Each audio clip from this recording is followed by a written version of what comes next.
ओम का उच्चारण करेंगे 3 बार। ठीक है।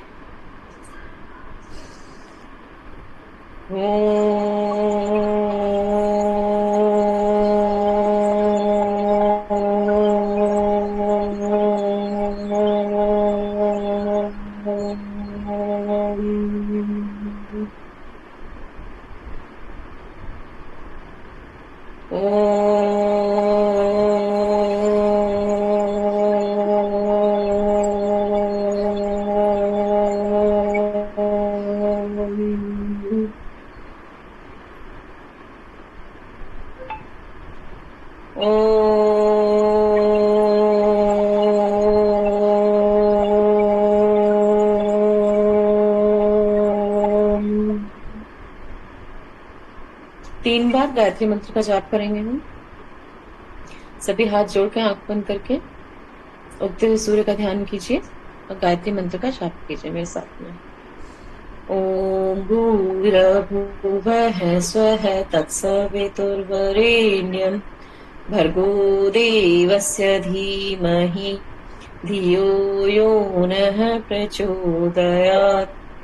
ओम भूर्भुवः स्वः तत्सवितुर्वरेण्यं भर्गो देवस्य धीमहि धियो यो नः प्रचोदयात्। ओम भूर्भुवः स्वः तत्सवितुर्वरेण्यं भर्गो देवस्य धीमहि धियो यो नः प्रचोदयात्। सभी साथ में शांति पाठ करेंगे। ओम शांति ही शांति ही शांति सर्वरिष्ट शांतिर्भवतु। अपने हाथों को खूब अच्छे से रगड़िए जब तक गर्म हो जाए और उनको अपनी आंखों पे लगाइए। उस ऊर्जा को महसूस कीजिए और फिर धीरे धीरे से अपनी आंखें खोलिए। सभी को प्रणाम। आज का सेशन हम स्टार्ट करते हैं। आज का क्लास, आज का लेक्चर स्टार्ट करते हैं। अभी हमने लास्ट वाले लेक्चर में अनिद्रा के बारे में पढ़ा था और उसके आगे अब हम कंटिन्यू करते हैं। उसका प्रबंधन वगैरह हम सब पढ़ चुके थे। प्रबंधन पढ़ लिया था हमने। जी मैम पढ़ लिया था। आज बुखार पढ़ेंगे, बुखार। हाँ, आज बुखार का पढ़ेंगे। ठीक है, आज हम बुखार स्टार्ट करते हैं जो कुछ आम बीमारियों के अंतर्गत आती हैं। इसमें हम बुखार में आज हम बुखार वाला टॉपिक लेकर के आगे बढ़ते हैं। अब बुखार क्या है? बुखार अपने आप में कोई बीमारी नहीं है, ये एक लक्षण जरूर है। ये मैंने पहले भी समझाया था आप सब लोगों को कि जो फीवर है, जैसे ही टेम्परेचर बढ़ता है बॉडी का, तो उसे हम बुखार कहते हैं। तो बुखार कोई स्वयं में कोई बीमारी नहीं है, वो एक बीमारी होने का एक लक्षण है कि हमारे बॉडी के अंदर कुछ ना कुछ बाहरी कोई जीवाणु है या कोई भी कुछ भी इस तरीके की चीज आ गई है और संक्रमण हो गया या कोई किसी ऐसी प्रॉब्लम अकर हो रही है अंदर बॉडी में, तो उसको रिप्रेजेंट करने के लिए हमें फीवर आता है। वो एक लक्षण है, खुद में एक कोई बीमारी नहीं है। बुखार से रोगी बेचैन हो जाता है और दिल की धड़कन बढ़ जाती है, पसीना आता है। इसे पसीना भी आता है, बॉडी का टेम्परेचर बढ़ जाता है, बेचैनी होती है और हार्ट बीट्स भी बढ़ जाती हैं। ठीक है। अब इसके उपचार के लिए हमें क्या करना है? तो इसके उपचार के लिए हल्के कपड़े पहनाइए, उनको खुली हवा में रखिए, सांस इजीली आ सके और ताजी हवा उन तक पहुंचे, इसका वो करें। और कंबल नहीं उड़ाएं, बस एक हल्की जो साफ चादर है उससे ढकें। अगर कंबल वगैरह उड़ाएंगे तो टेम्परेचर और बढ़ जाता है, तो उनको हवा है वो प्रॉपरली आती जाती रहे। इस तरीके के हल्के सूती वस्त्र, सूती चादर आप उड़ा सकते हो। अगर जरूरत है तो, नहीं है तो कोई बात नहीं है। ठीक है। और पानी थोड़ी थोड़ी देर में पिलाते रहें, उसमें नमक डालकर थोड़ी थोड़ी देर पर। नमक इसलिए डालें ताकि इलेक्ट्रोलाइट बैलेंस बना रहे बॉडी का, बॉडी के अंदर कमी ना आए। और पैरासीटामोल भी आप दे सकते हैं 2 से 3 बार, मतलब 4 से 5 घंटे के अंतर पे हम पैरासीटामोल, जरूरत है तो।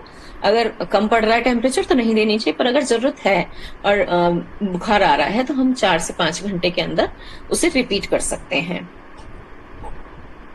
सिर दर्द, अर्ध कपारी जो होती है, ये दोनों ही चीजें, दोनों थोड़ा सा डिफरेंस है। इसमें लक्षण क्या है? इसमें कुछ लोगों को सर दर्द जल्दी जल्दी होता है और इसमें दिमागी तनाव होता है। यह कोई गंभीर बीमारी के कारण हो सकता है सबसे जरूरी यह जानना है कि यह किस प्रकार का सर दर्द है।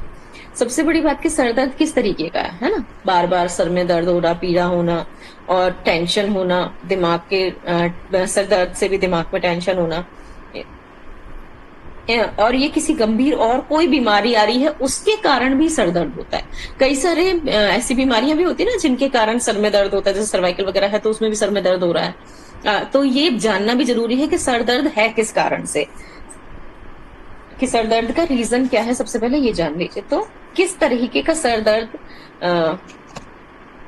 दबाव देने वाला होता है, धीमा, ज्यादा देर तक है, या दोनों तरफ है, या एक तरफ आगे की ओर है या पीछे की ओर है। सर दर्द है किस तरीके का, कि किस तरह दबाव दे रहा है आपको, या धीमा दर्द है, हल्का हल्का दर्द हो रहा है, आप सहन कर पा रहे हो, या फिर ज्यादा देर तक, बहुत लंबे टाइम तक सर दर्द हो गया स्टार्ट तो चलता ही जा रहा है, चलता ही जा रहा है, आगे की तरफ माथे में पेन है या पीछे की तरफ दर्द है, किस तरीके का दर्द है ये भी पता करना जरूरी है। कितनी देर रहता है, कुछ मिनट, कुछ घंटे या कुछ दिन, उसकी अवधि भी मैटर करती है, कि कुछ थोड़ी बहुत मिनटों के लिए हो गया किसी कारण से दर्द बंद हो गया, जैसे कि आप कहीं ठंडे में निकल जाइए तो एकदम से आपके माथे में आगे की तरफ फ्रंट हेड, फोर हेड पे दर्द होने लग जाएगा फ्रंट में, और फिर जैसे ही आप कुछ गर्म कैप पहन लेते हैं या सर ढक लेते हैं या फिर गर्माहट में अंदर आ जाते हैं तो सर दर्द तुरंत बंद हो जाता है। तो वो कुछ मिनट्स का दर्द होता है ना। ऐसे ही ये भी पता होना जरूरी है कि ये कुछ मिनटों का दर्द है, कुछ घंटों का दर्द है, या फिर दर्द हो जाता है तो कई दिनों तक चलता है। ये भी उसका एक वो है। दिन में अधिक होता है सर दर्द या दोपहर को या शाम को, इसका टाइम पीरियड क्या है, कि उठते के साथ ही दर्द होता है सर दर्द, या फिर दिन में स्टार्ट होता है, या फिर शाम जैसे ही होती है तब कहाँ सर दर्द चालू होता है। क्या करने से सर दर्द, तनाव बढ़ता है, पढ़ाई करने के बाद या सर झुकाकर बैठने के बाद। ये भी रीजन है कि भाई आप पढ़ रहे हैं तो सर दर्द नहीं हो रहा, या फिर आप गर्दन झुका के ऐसे कुछ कार्य कर रहे हैं तो सर दर्द नहीं हो रहा। तो रीजन इनके सबके अलग अलग है, कि पढ़ने से हो रहा तो शायद आई साइड वीक हो सकती है, गर्दन नीचे झुका के कर रहे हैं तो शायद आपको सर्वाइकल हो सकता है। तो ये भी रीजन हो सकते हैं कि हमें ये पता करना जरूरी है किस प्रकार का सर दर्द है, उसमें ये भी एक उसका सिम्टम आता है। कब हालत बेकाबू हो जाती है, खाने के बाद, शराब पीने के बाद या और कुछ। कब राहत मिलती है आराम करने से या दवाई लेने से, कि इनको रिलीफ कैसे मिला, कि दवाई खा के मिला या फिर केवल रेस्ट किया या सो लिए या लेट गए, या जैसे से सर पे बाम विक्स वगैरह कुछ लगा ली तो आराम मिल गया। ये सब भी पता होना, इनका पता करना जरूरी है। उपचार क्या है, और एस्प्रिन की गोली दे देते हैं वैसे तो, टैबलेट्स वगैरह, और इसमें यह है कि गर्म पानी में भिगोए गए कपड़े को सर के पीछे की तरफ रख लेते हैं, मालिश कर लेते हैं सर में। कहते हैं ना कि सर दर्द हो रहा है, थोड़ा सा मालिश कर लें, रिलीफ मिलेगा। ये भी इसका एक तरीका है। आराम कर लेना, या फिर जिस टेंशन से सर दर्द हो रहा है, कि किसी भी चीज से, किसी भी तनाव से भी सर दर्द होता है ना, कि हम किसी बात को ज्यादा सोचते हैं, विचार करते हैं तो भी सर दर्द हो जाता है। तो इसमें बस यही जानना सबसे ज्यादा जरूरी है। उसका उपचार तभी आप कर सकते हो कि जब आपको एग्जैक्टली पता हो कि सर दर्द किस रीजन से है, किस तरीके का सर दर्द है। माइग्रेन का है, आईसाइट वीक का है, सर्वाइकल का है, या किसी बीमारी के कारण है, या टेंशन से सर दर्द है, या कोई हार्मोनल इम्बैलेंस है जिसके कारण भी सर दर्द होता है, कि कहीं वो तो नहीं है। तो इनका रीजन पता करने पे ही उसका इलाज हम कर सकते हैं। अर्धकपारी, लक्षण इसके क्या क्या हैं। ये बहुत तेज सर दर्द होना और सर के एक हिस्से में दर्द होना। अर्धकपारी अधिकतर बोलते हैं ना आधा सर में दर्द, आधा सीसी भी बोलते हैं उसके कई लैंग्वेजेस में। तो वो जो आधा सर का जो दर्द होता है और बहुत तेज होता है, वो इतना तेज के सहन नहीं होता है, उसको अर्धकपारी का बोलते हैं। इसका ये एक लक्षण है कि सिर के एक हिस्से में तेज दर्द होना। तेज रोशनी, तनाव, शराब पीने, गुस्सा रहने या चिड़चिड़ापन से अधिक हो सकता है ये। तो यही है कि अगर एकदम से तेज लाइट है तो उसके अंदर आते ही उसको सर में दर्द उठने लग जाता है। गुस्सा हो गया या टेंशन होने लग गई किसी तरीके की तो सर दर्द बढ़ गया, और ड्रिंक वगैरह कर लेते हैं तो भी सर दर्द बढ़ जाता है, चिड़चिड़ापन होने लग जाता है, से अर्धकपारी हो सकता है।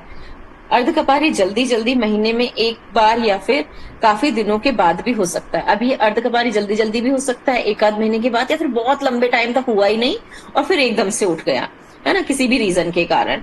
ये भी उसका तरीका है। शुरुआत में धुंधला दिखाई पड़ना, रोशनी में धब्बा दिखना, या एक हाथ या एक पांव का सुन्न हो जाना, ये भी इसके लक्षणों के अंतर्गत आता है। कि शुरुआत में थोड़ा बहुत धुंधला दिखाई देता है और फिर एक धब्बा दिखाई देने लग जाता है, और एक हाथ या एक पैर सुन्न होने लग जाता है, आंखें लाल हो जाती हैं और कई बार चक्कर या उल्टी भी होती है। बिना दूध के इसमें उपचार क्या है? बिना दूध के काली चाय के साथ 2 एस्प्रिन की गोलियां लेते हैं। एस्प्रिन की टैबलेट्स जैसे बताई जा रही, नॉर्मल एस्प्रिन लोग ले लेते हैं, आजकल तो नहीं लेते हैं। बाकी ये है कि टैबलेट्स ले सकते हो आप उसमें, क्योंकि दवाई के बिना इसके अंदर आराम नहीं होता है। अंधेरी जगहों में आराम से लेटें और समस्या को भूलने की कोशिश करें, क्योंकि ये टेंशन से बढ़ता है और रोशनी से भी सर दर्द बढ़ता है और ये सारी एरिया सूज जाता है, स्वलन आने लग जाती है इस सब एरिया में। और अधिकतर देखोगे आपके इस तरह के जिनको अर्ध कपारी की प्रॉब्लम हो, ये वाला एरिया, ये पलक के ऊपर की जगह हर समय उनकी फूली फूली सी रहती है, थोड़ी स्वलन सी, और आंखें भी उनकी बहुत बार लाल रहती हैं। और जैसे इनके दर्द बढ़ जाता है तो एकदम रेड हो जाती है और ये पूरा एरिया, पूरा ये सब जगह उनका सूजन हो जाती है, जैसे भर गया हो कुछ एयर जैसा, इस तरह से फील होता है। ऐसे ऐसे करोगे आप तो पफीनेस फील होती है उसके अंदर। तो इसमें यह है कि अंधेरे में लाइट कम कर दो या बिल्कुल बंद कर दो, ताकि उससे शीतलता मिलती है, काम होता है माइंड, और थोड़ी ठंडक होती है दिमाग को, और शांत हो जाता है और रिलैक्स होते हैं जैसे न्यूरॉन्स, तो उनको नींद आ जाती है या फिर थोड़ा रेस्ट मिलता है, आराम हो जाता है सर के दर्द में। और अगर किसी भी टेंशन के कारण है तो उस तरीके की बातें उसके सामने ना करें, वो अकेले में जाके लेटे या फिर उन सब चीजों से अपना दिमाग डाइवर्ट करने की कोशिश करें, ताकि वो जो तनाव है जिसके कारण की प्रॉब्लम आ रही है उसको खत्म कर सकें, ताकि सर के दर्द में आराम मिले। खांसी, नॉर्मली खांसी क्या चीज होती है? लक्षण अक्सर होने वाली शिकायत है। ये तो अक्सर वैसे ही है कि खांसी तो नॉर्मली है, मौसम चेंज होता है तो खांसी हो जाती है, थोड़ा ठंड हो गई तो खांसी हो गई, बुखार के बाद भी कई बार खांसी हो जाती है। तो ये छोटी सी वैसे तो छोटी बीमारी है, पर अगर इसका इलाज नहीं किया जाए तो बड़ी हो जाती है और लाइलाज भी हो जाती है। कई तरह के रोग के होने की चेतावनी है ये, जो गले में या फिर फेफड़े में कोई बीमारी हो सकती है। खांसी तब होती है जब सांस की नली में किसी तरीके की कोई रुकावट आ जाती है। धूल, धुआं, ठंडी या गर्म हवा से खांसी आ सकती है। खुश्की से भी खांसी आती है, और धूल, धुआं वगैरह, पॉल्यूशन है, डस्ट है तो एलर्जिक है हम उससे, तो बहुत ज्यादा धुएं में अगर आप चले गए तो भी खांसी उठने लग जाती है। धूल में अगर चले गए, एकदम से ज्यादा धूल उड़ रही है तो उसके कारण भी जब सांस के साथ धूल अंदर जाती है तो फिर उसको बाहर निकालने के लिए भी एक स्वाभाविक सी प्रक्रिया होती है कि हम खांसते हैं थोड़ा सा। धुएं के साथ भी यही प्रॉब्लम होती है, पर वो ज्यादा देर जाने लग जाते हैं। जब पॉल्यूशन होता है तो वो पॉल्यूशन में तो सब तरीके की गैसेज, गंदगी, सब कुछ होता है, तो उससे भी, पॉल्यूशन से भी खांसी उठने लग जाती है। या गर्म या ठंडी हवा हो, अब बहुत ज्यादा गर्मी भी होती है तो क्या होता है, हमारा गला एकदम शुष्क हो जाता है, तो जो ये हमारी सांस की नली है वो एकदम जब शुष्क हो जाती है तो भी हमें खांसी उठती है। और ठंडे से भी हमें खांसी उठती है, कि ठंडा हो जाता है, जब ठंड हो जाती है तो उसके कारण भी खांसी आ सकती है। सांस की नली, फेफड़ों में जीवाणुओं को साफ रखने के लिए खांसी प्रकृति की एक जरूरत है। अब ये है कि हमारी जो गला है, मैंने आपको बताया ना, जैसे कि गर्मी हो गई तो भी उसको, उसमें खांसी आ रही है, धूल आ गई तो भी उसको स्वाभाविक प्रक्रिया है उसको गले को साफ करने के लिए, खांस के वो चीज बाहर निकल गई जोर से, क्योंकि बहुत प्रेशर से साथ होती है, फोर्सफुली होती है तो वो बाहर निकल जाता है। इसलिए एक स्वाभाविक प्रक्रिया है, प्राकृतिक है ये। खांसी होने के कारणों को जानने की कोशिश करें। क्या खांसी जल्दी जल्दी आती है या बुखार के साथ खांसी रहती है? क्या थूक के साथ साथ खून भी आता है? क्या व्यक्ति को बीड़ी, सिगरेट या हुक्का पीता है जिसके कारण फिर उसको खांसी आती है? किसी तरह की खांसी किस रोग की तरफ इशारा कर रही है? सूखी खांसी है जिसमें बलगम नहीं निकल रहा है, या फिर फ्लू, खसरा, फेफड़ों में कीड़े वगैरह ऐसी कोई चीज हो गई है? बलगम वाली खांसी है, निमोनिया है, या ब्रोंकाइटिस है? ये सभी बीमारियां हैं कि ये बीमारियों के भी तो लक्षण है खांसी का होना। तो वो तो नहीं है कहीं निमोनिया, ब्रोंकाइटिस, घबराहट के साथ आने वाली खांसी तो नहीं है, क्योंकि घबराहट के साथ आने वाली खांसी अलग रोग की तरह इंडिकेशन करती है, कहीं हमारे हार्ट में तो कोई प्रॉब्लम नहीं हो रही है। दमा, काली खांसी या गलघोटू या फिर दिल की कोई बीमारी तो नहीं है। लगातार आने वाली खांसी तो नहीं है कि लगातार उठ रही है तो उठती जा रही है, उठती जा रही है, उठती जा रही है, वो वाली खांसी तो नहीं है। टीबी की खांसी तो नहीं है कहीं, तपेदिक वाली? दमा तो नहीं हो गया है कहीं? खांसी में खून का आना तो नहीं है कि कहीं खून भी आ रहा है उसके साथ साथ? टीबी, निमोनिया या दिल की भी कोई बीमारी नहीं है। तो ये दिल की बीमारी और टीबी में भी खांसी एक प्रमुख सिम्टम होता है। थोड़ी थोड़ी देर के बाद पानी पिए। इसमें आप उपचार, इसमें यही हमें बता रहे हैं कि उपचार में हम इसमें क्या कर सकते हैं। तो इसमें हम थोड़ी थोड़ी देर में पानी पीते रहें तो वो गला साफ होता है। जैसे किसी कारण से धूल धुएं वगैरह इन सब चीजों से तो उससे आराम मिलता है। अगर बहुत ज्यादा गर्मी से खुश्की के कारण हुई है तो भी उसमें आराम मिलता है। खौलते पानी की भाप को नाक और मुंह में जाने दें। खौलते पानी में पुदीना या फिर यूकेलिप्टस का पत्ता डालने से भी राहत मिलती है। आजकल तो यूकेलिप्टस का बना बनाया ऑयल आता है, तो जब स्टीम लेनी है तो 2 बूंद उसके अंदर डाल दीजिए और फिर उससे स्टीम ले लीजिए, या फिर कार्बोल्स के कैप्सूल आते हैं उससे भी हम स्टीम ले सकते हैं। तो ये नेचुरल चीजें हैं यूकेलिप्टस। और जैसे कि इसमें क्या देगा, पुदीना, मिंट का भी जो होता है, पुदीना, यूकेलिप्टस, ये प्राकृतिक चीजें हैं। ये गले को साफ करती हैं और खांसी में भी आराम करती हैं, जुकाम में भी आराम करती हैं, दोनों चीजों में आराम करती हैं। अंदर अगर कोई किसी तरीके का हल्का फुल्का इन्फेक्शन हुआ होता, संक्रमण हुआ होता, तो भी वो स्टीम लेने से इनकी क्लियर हो जाता है और खांसी में आराम मिलता है। खांसी आने पर बीड़ी, सिगरेट और हुक्का नहीं पीना चाहिए, क्योंकि इन सब चीजों से तो और ज्यादा बढ़ता है। ज्यादा दिन तक खांसी रहे तो डॉक्टर से जांच करवा लें। आपको टीबी तो नहीं हो गई, क्योंकि अगर कहते हैं कि हफ्ते 15 दिन अगर लगातार खांसी रहती है तो आप फिर उसके बाद में टीबी का टेस्ट करवा लो, क्योंकि बहुत ज्यादा चांसेस हैं कि इतने दिन अगर खांसी रह गई तो टीबी हो सकती है, संभावना उसकी बढ़ जाती है। बचाव के लिए इसके क्या कर सकते हैं हम? अच्छी नींद लें, सेहतमंद भोजन लें। किसी खांसने वाले के पास बैठने पर नाक और मुंह को कपड़े से ढक ले। खांसी किससे फैलती है?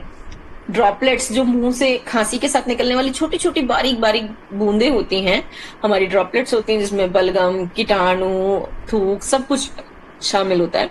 तो उसके थ्रू एक से दूसरे पर्सन को होती है। तो कोई अगर खांस रहा है और उसने अपने मुंह पे कपड़ा या हाथ, रुमाल कुछ नहीं रखा है, तो आप अपने नाक और मुंह को ढक लीजिए, क्योंकि इसी के द्वारा सबसे पहले इन्फेक्शन अंदर जाता है।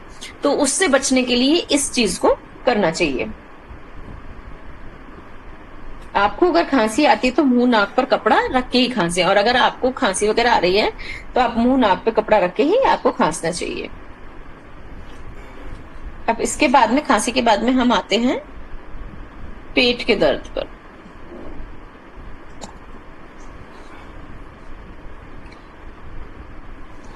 पेट का दर्द, उसके लक्षण क्या है?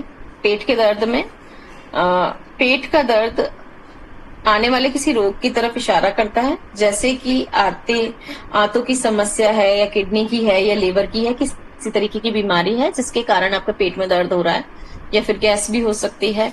इस तरह से लिवर और किडनी में कोई इन्फेक्शन है, या आपको अपच हो गया है। तो ये सारी चीजें हैं कि वो बताती हैं, पेट का दर्द उन सब चीजों की तरफ इंडिकेट करता है कि आपको इनमें से कुछ प्रॉब्लम हो रही है।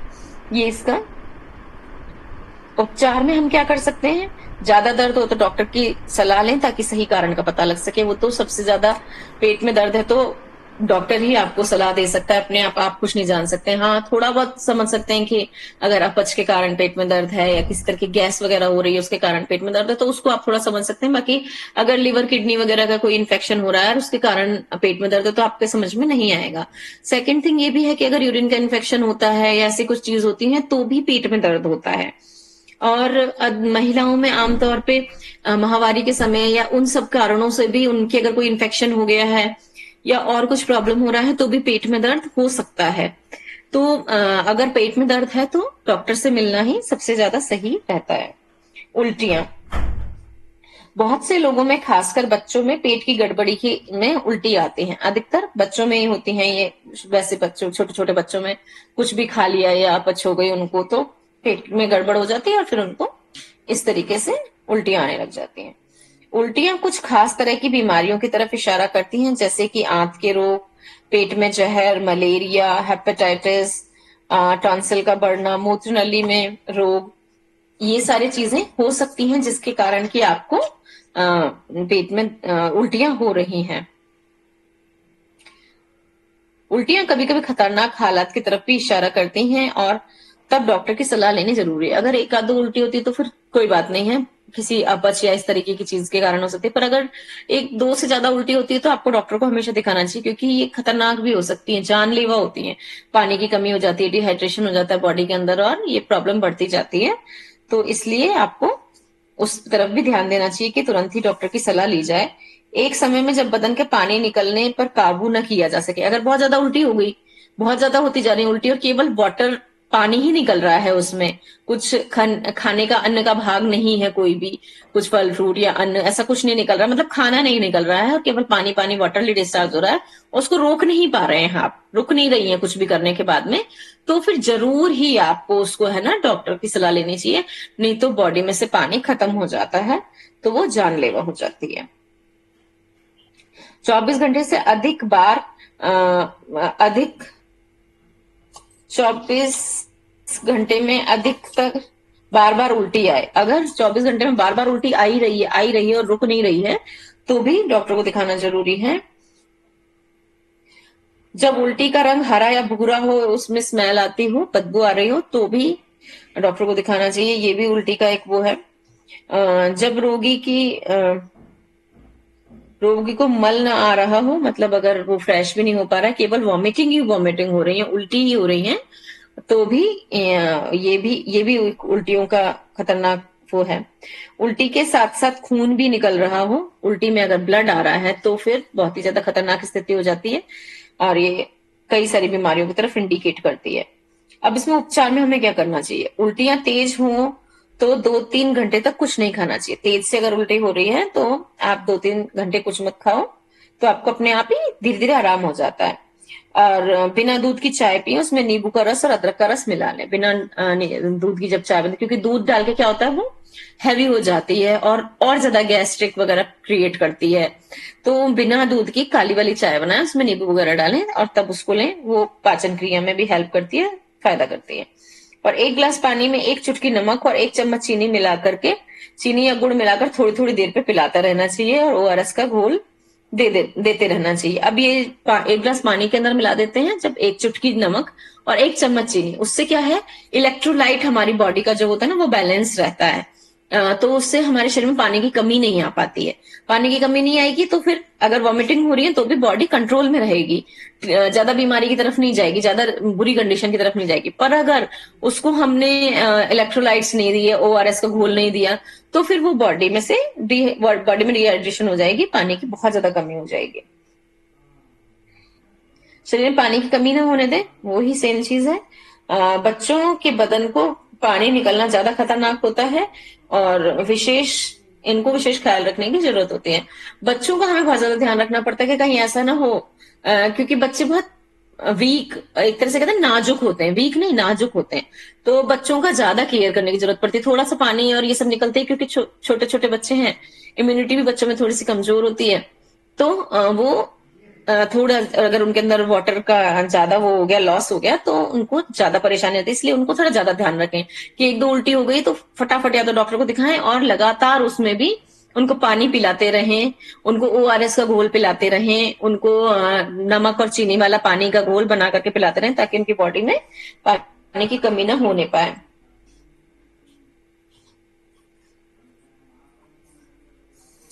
बदन में पानी घटने पर बेहोशी का दौरा पड़ सकता है और बदन ऐंठने लगता है, तो तुरंत सावधानी बरती है। अगर पानी की ज्यादा कमी हो गई है तो बॉडी के अंदर दौरा पड़ सकता है और बदन ऐंठने लग सकता है, इसलिए उसका भी ध्यान रखना चाहिए। बार बार पानी, शरबत या चाय, शोरबा वगैरह देते रहना चाहिए, खाना बंद कर देना चाहिए, और छोटे बच्चों को माँ का दूध पिलाते रहें, क्योंकि उनको एनर्जी उसी चीज से मिलती है, इसलिए उनको बच्चों को दूध पिलाते रहते हैं।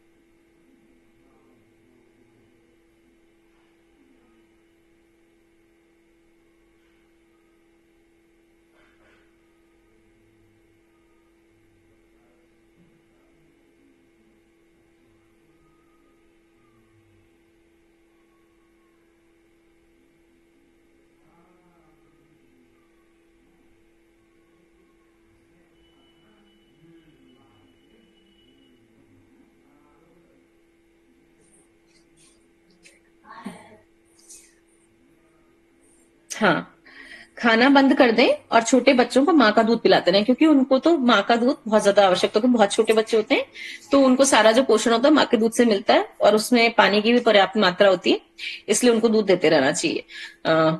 ओआरएस का घोल थोड़ी थोड़ी देर में पिला देना चाहिए। ओआरएस का घोल इसीलिए ताकि उनकी बॉडी में कमी ना आ जाए पानी की, डिहाइड्रेशन के कारण फिर बहुत ज्यादा कंडीशन खराब हो जाती है, तो वो जानलेवा कंडीशन हो जाती है, इसलिए उनको ओआरएस वगैरह का घोल देते रहना चाहिए। घर पे ओआरएस जैसा घोल भी बना के रख सकते हो आप, जैसे वो पानी और चीनी और नमक वाला, जो एक चुटकी नमक डाल दीजिए एक गिलास पानी के अंदर और एक चम्मच चीनी डाल दीजिए। चीनी अवेलेबल नहीं है तो गुड़ डाल दीजिए, उनमें से डाल करके अच्छे से उसको घोल के बिल्कुल क्लियर हो जाएगा वो। जब घुल जाए अच्छे से, वो चम्मच चम्मच चम्मच चम्मच करके धीरे धीरे, जैसे एक साथ नहीं पी सकते, थोड़ा थोड़ा करके, एक एक दो दो घूंट, क्योंकि जब उल्टी होती है ना तो आप अगर एक साथ पिलाओगे तो वो तुरंत उल्टी हो जाएगी। अगर उसे थोड़ा थोड़ा पिलाएंगे हम, दो दो घूंट, जैसे छोटा बच्चा है तो उसे एक एक आधा आधा चम्मच एक एक चम्मच पिलाएंगे तो वो डाइजेस्ट करने लग जाएगा उसको। पर जैसे बड़े लोग हैं हम लोग, तो वो भी एक साथ आधा गिलास एक गिलास नहीं पी पाएंगे, उनको भी दो दो घूंट एक एक घूंट करके धीरे धीरे धीरे धीरे अंदर जाने दीजिए, जाके वो पचता जाए अंदर और पानी की कमी को पूरा करता रहे। घर पर ओआरएस का घोल कैसे बनाना चाहिए तो उसके बारे में बता रखा है कि घर पे ओआरएस का घोल बनाने के लिए 1 लीटर पानी लें, उसे उबाल लें और फिर ठंडा कर लें। उबाल के ठंडा करके उसे नीचे उतार लें, उसमें आधा चम्मच नमक मिलाएं और 8 चम्मच चीनी मिला दीजिए उसके अंदर। 8 है ना? और उसके अंदर 8 चम्मच चीनी मिला दीजिए। ये घोल थोड़ी थोड़ी देर में जल्दी जल्दी ही ओआरएस के घोल के जैसे ही आप उसको दे सकते हो, बच्चे को या बड़े को, जो भी कोई है, इस तरीके से उनको आप थोड़ा थोड़ा करके पिलाते रहिए, ताकि इलेक्ट्रोलाइट्स की कमी नहीं होगी, बॉडी डिहाइड्रेट नहीं होगी और बैलेंस बने रहेगा।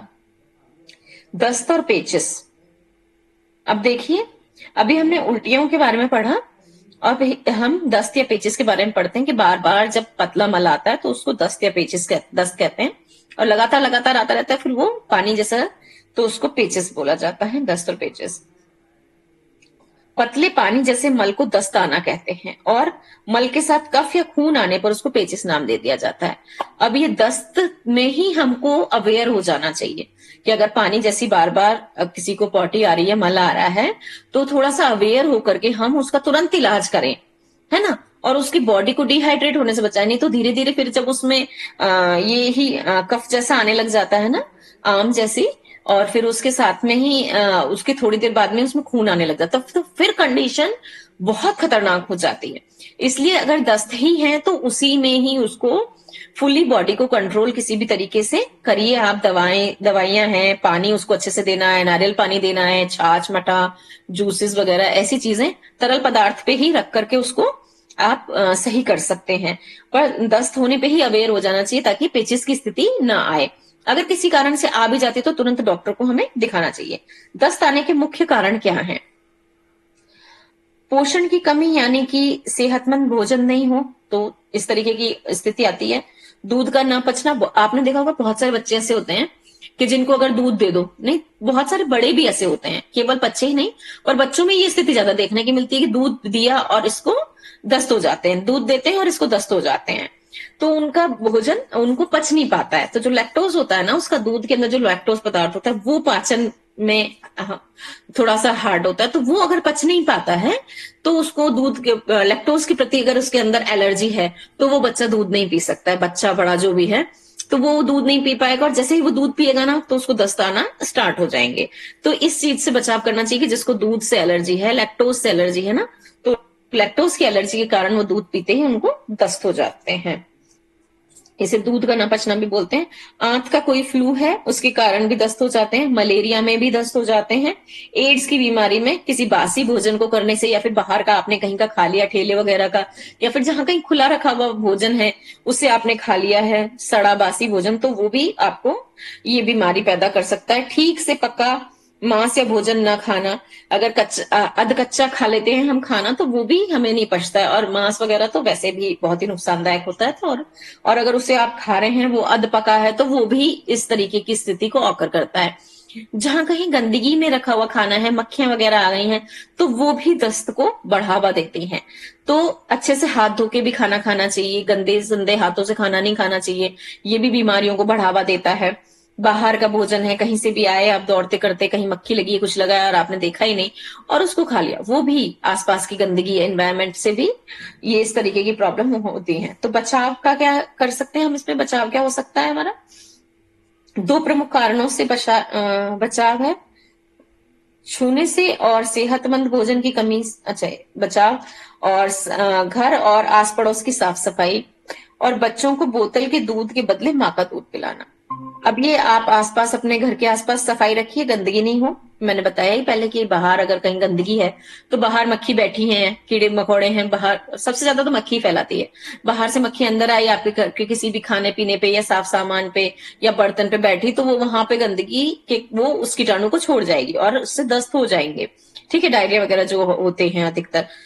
तो घर के आसपास भी सफाई होनी चाहिए। और कहीं आप बाहर हैं और बाहर से डायरेक्ट अंदर आए, आपने हाथ नहीं धोया, उन्हीं गंदे हाथों से आपने भोजन करना स्टार्ट कर दिया, तो वो हाथों के द्वारा, आपके नाखूनों के द्वारा वो आपके पेट के अंदर जाकर वो भी बीमारी पैदा कर सकते हैं। तो इन सब चीजों से बचाओ कि खाना खाने से पहले और खाना खाने के बाद में हाथों को अच्छे से मल करके, नाखूनों को, हाथों को, कि इस तरीके से करके हम अपने हैंड्स क्लीन करें साबुन से, फिर आप भोजन करें ताकि किसी भी तरह की बीमारी ना हो। आप किसी भी बर्तन को ले रहे हैं, देख रहे हैं कि उसके आसपास कोई कीड़ा कीटाणु घूम रहा है, कोई मक्खी वगैरह आ गई है घर के अंदर किसी तरीके से, तो उसको भी दोबारा से साफ कर लें और स्वच्छ बर्तन में ही भोजन करें। स्वच्छता बहुत बड़ा इसका वो है कि अगर आप स्वच्छता नहीं रखोगे तो जरूर इस तरीके की बीमारियां आएंगी।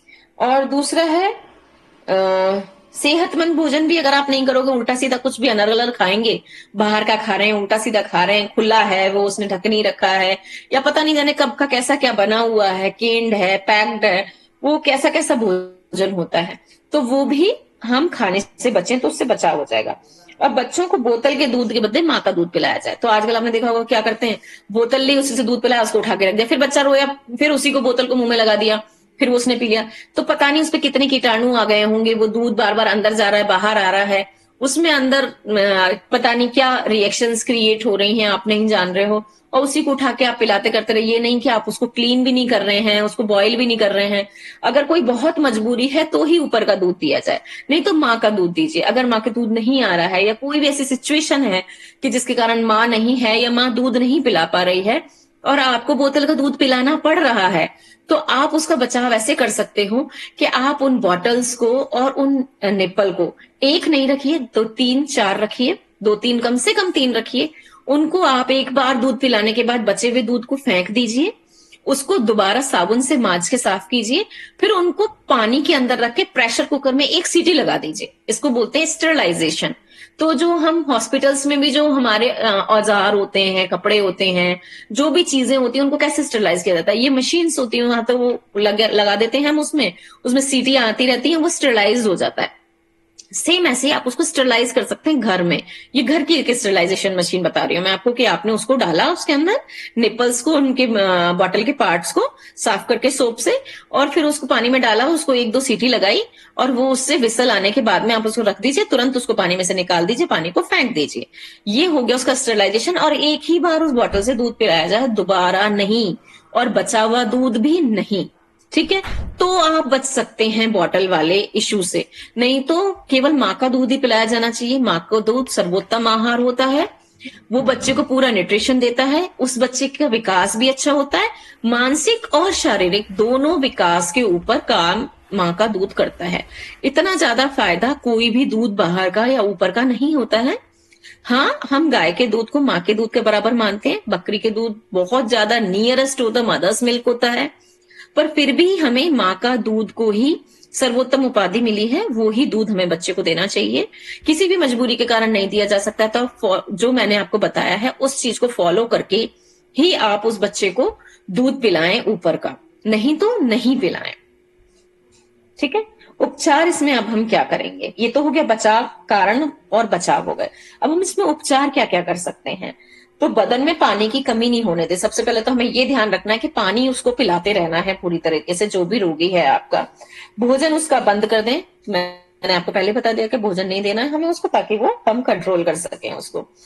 चाय, शरबत, शोरबा जैसी थोड़ी थोड़ी थोड़ी देर पर चीजें देते रहना चाहिए।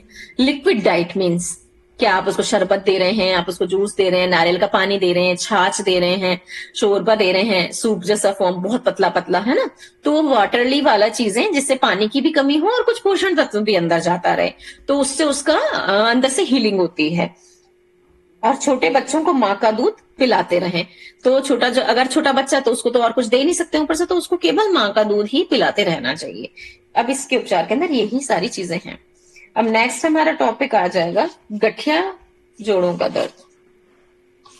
गठिया वाला हम कर लेते हैं, पीठ का दर्द से हम परसों करेंगे, जो हमारा नेक्स्ट लेक्चर होगा उसके अंदर। बड़ी उम्र के लोगों में गठिया का इलाज पूरी तरह नहीं किया जा सकता है, पर दर्द होने पर कुछ राहत पहुंचाई जा सकती है। अब ये गठिया जो होती है, वो उसका गठिया का मीन्स ये है, गांठ गांठ में जब दर्द होता है आपके हर जोड़ जोड़ में, ये सब हमारी गांठें ही होती है ना, ये सब चीजें हैं, ये सब गांठ गांठ में जोड़ जोड़ में जब दर्द होता है उसको गठिया की बीमारी कहते हैं। और ये अधिकतर शीत कुपित रोग ही मानते हैं हम इसको। ठंड में बढ़ जाता है, बारिशों में बढ़ जाता है ये, और इसको एकदम से पूरी तरह ठीक तो नहीं किया जा सकता, पर हाँ बहुत हद तक इसको राहत पहुंचाई जा सकती है और मैनेज किया जा सकता है कि अगर आप सही तरीके का आहार लें, सारी चीजें करें और प्रॉपरली उसकी सिकाई वगैरह मालिश करें, तो उसमें आपको बहुत हद तक फायदा रहता है। संभव हो तो बहुत कठिन मेहनत ना करें भाई। जब दर्द है इस तरीके का गठिया वाला दर्द ना, तो हैवी बर्डन वाले काम नहीं करने चाहिए। वजन उठाना, जैसे भारी कपड़ों को धोना, ऊपर नीचे चढ़ना उतरना, ज्यादा सीढ़ियों से कुछ वजन को लेके, ये सारी चीजें नहीं करनी चाहिए। गठिया के साथ अगर बुखार भी हो तो आराम करने से राहत मिल जाती है। अगर उसमें फीवर भी आपको आता जा रहा है तो आप थोड़ा रेस्ट करो, काम कम करो, ताकि आपको आराम मिले। दुखते जोड़ों को गर्म पानी से सेकने पे भी आराम मिलता है। ये मैंने बताया सिकाई से आराम मिलता है, तो गर्म पानी करके उससे सिकाई जब हम करते हैं, टॉवल को उसमें निचोड़ के उस पर रख रख के धीरे धीरे सिकाई करिए, या फिर पानी धीरे धीरे सहन करने लायक डायरेक्ट भी डाला जा सकता है, थोड़ा सा सेंधा नमक डाल के या फिर एप्सम सॉल्ट डाल के, तो वो आराम करता है, दर्द में राहत मिलती है उससे। एस्प्रिन की गोली दर्द को कम करती है, दिन में 3 से 4 गोलियां ले सकते हैं। थोड़ा चलते फिरते रहना चाहिए, नहीं तो जोड़ों में अकड़न आ जाती है। अब ये जकड़ जाते हैं, ये भी सही बात है कि अगर आप बिल्कुल ही बैठ जाओगे कि बिल्कुल ही आराम करें तो हमें आराम रहेगा, तो वो नहीं होता है, उससे फिर और जाम हो जाते हैं, जोड़ जकड़ जाते हैं। तो वो जितना चलते रहेंगे थोड़ा थोड़ा थोड़ा थोड़ा उतना वर्क करते रहेंगे, और बिल्कुल अगर आपने कर दिया तो जाम हो जाते हैं। जैसे बोलते हैं ना कि मशीनरी चलती रही तो मशीन, नहीं तो खटारा है, तो वही सेम सिचुएशन है कि उसको थोड़ा बहुत आप चलाते रहिए, ऑपरेट करते रहिए, एक्सेसिव मेहनत मत कीजिए, पर उसको चलाते रहिए। और जो भी आपके जोड़ हैं इन पे आप सरसों का तेल लेकर उसमें थोड़ा सा लहसुन और अजवाइन मेथी डाल के जब उसको जला के गर्म कर लेते हैं, तो उसमें हीलिंग गर्माहट वाली प्रॉपर्टीज आ जाती हैं। तो उससे भी उसमें जब आप धीरे धीरे उससे मालिश करते हैं सर्कुलर मूवमेंट पे, तो वो दर्द में आपको राहत देता है सरसों के तेल के साथ में। तो ये आप उसके लिए कर सकते हैं। नेक्स्ट अब हम पढ़ेंगे पीठ का दर्द, वो हम आप नेक्स्ट वाले अपने लेक्चर में करेंगे, ठीक है। 13 तारीख को, कल तो हमारा नहीं है, 13 को होगा। कुछ पूछना है आपको? सब तो चले गए, एक रह गई है जी। आपको कुछ पूछना है तो बताइए। जी मैम कुछ नहीं। जी बताइए।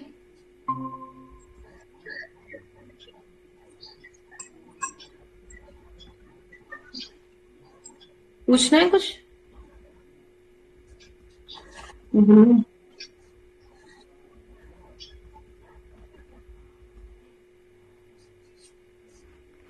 मैम जी अर्धकपारी वो चीज होता क्या है, फिर से समझा दीजिए एक बार। अर्ध कपारी ना, हम आधे सर के दर्द को अर्ध कपारी कहते हैं। जैसे माइग्रेन भी कहते हैं, जैसे आधा सीसी का दर्द, आधे सर में दर्द होता है उसके अंदर, तो जो आधे सर के अंदर दर्द, इसलिए अर्ध कपारी बोलते हैं उसे। अर्ध, अर्ध मीन्स आधा, कपार मीन्स ये सर हमारा, तो जो उसका दर्द होता है, तो एक पोर्शन के अंदर वो बहुत ज्यादा तेज होता है, एक पोर्शन के अंदर या तो होता ही नहीं है या बहुत मिनिमम होता है, जो महसूस भी नहीं होता, क्योंकि एक साइड का दर्द बहुत ज्यादा होता है।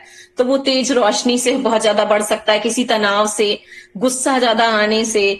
तो ये जो माइग्रेन का जो दर्द होता है ना, ये इन सब चीजों से होता है। अगर आप तेज रोशनी में रहोगे तो वो और बढ़ता जाएगा, अगर बढ़ गया है, अगर उठ गया है आपको दर्द तो। और अगर आप लाइट्स बंद करके आराम से थोड़ा बहुत बाम वगैरह लगा के या हल्की सी तेल मालिश करके आप रेस्ट, आंख बंद करके जब शांत चित्त से लेट जाओगे ना, तो वो धीरे धीरे अपने आप ही कम होने लग जाता है। तो उसके लिए बताया गया, इसको ही अर्ध कपारी का दर्द कहते हैं। अर्ध कपारी मीन्स आधा सर का दर्द जो है, ठीक है जी मैम। जी। और कुछ है? मैम ये जो दस्त होता है, बार बार हम जब जब लेटरिन जाते हैं तब दूध पीना चाहिए कि नहीं पीना चाहिए? नहीं, नहीं पीना चाहिए, पचता नहीं है फिर उस टाइम दूध। जो लैक्टोज होता है ना दूध के अंदर, वो लैक्टोज हैवी होता है, पच नहीं पाता है वो। तो कई कई में तो लैक्टोज की एलर्जी भी होती है, तो वो लोग दूध ही नहीं पीते हैं। पर अगर जिन साधारण लोगों को भी जब दस्त होता है ना, तो दूध नहीं देते हैं, दही भी नहीं देते हैं, दही भी हैवी होती है, छाछ देते हैं बना करके उसको। 1 भाग दही और 4 भाग पानी मिला के बराबर खूब अच्छे से मथने पर जब बन जाता है लिक्विड, छाछ बनता है, तो उसकी तासीर और वो सब कुछ चेंज होती है, वो पाचक होता है, सुपाच्य। और अगर उसमें से थोड़ा सा जीरा, सेंधा नमक या काला नमक और पुदीना डाल के आप लो, तो वो बहुत ही शीतलता प्रदान करता है पेट को भी और हमारे सारे शरीर को। प्लस वो पाचक होता है, अग्नि को भी बढ़ाता है हमारी, तो सुपाच्य बनाता है भोजन को, भोजन उससे सुपाच्य बन जाता है। तो छाछ भी दे सकते हैं दस्त में, पर दही नहीं देते, दूध तो बिल्कुल भी नहीं देते हैं, दूध नहीं पचता, उससे दस्त बढ़ जाएंगे फिर। ठीक है जी। मैम उल्टियाँ होने से भी दूध नहीं पीना चाहिए क्या? हाँ, ये उल्टी और दस्त दोनों ही चीज ऐसी ना कि उल्टी कई बार क्या होता है ना, पाचन नहीं हो रहा है उसलिए भी उल्टी होती है, और उल्टी में भी पाचन गड़बड़ भी होता है, तो उल्टी के टाइम भी नहीं देना चाहिए। वो आप लिक्विड डाइट ही हम दे सकते हैं उनको, नारियल का पानी है, शिकंजी है, शरबत है, ORS का घोल है, या ग्लूकोज का पानी है, ये सब चीज दे सकते हैं। ये हैवी कोई भी चीज नहीं देनी चाहिए। ठीक है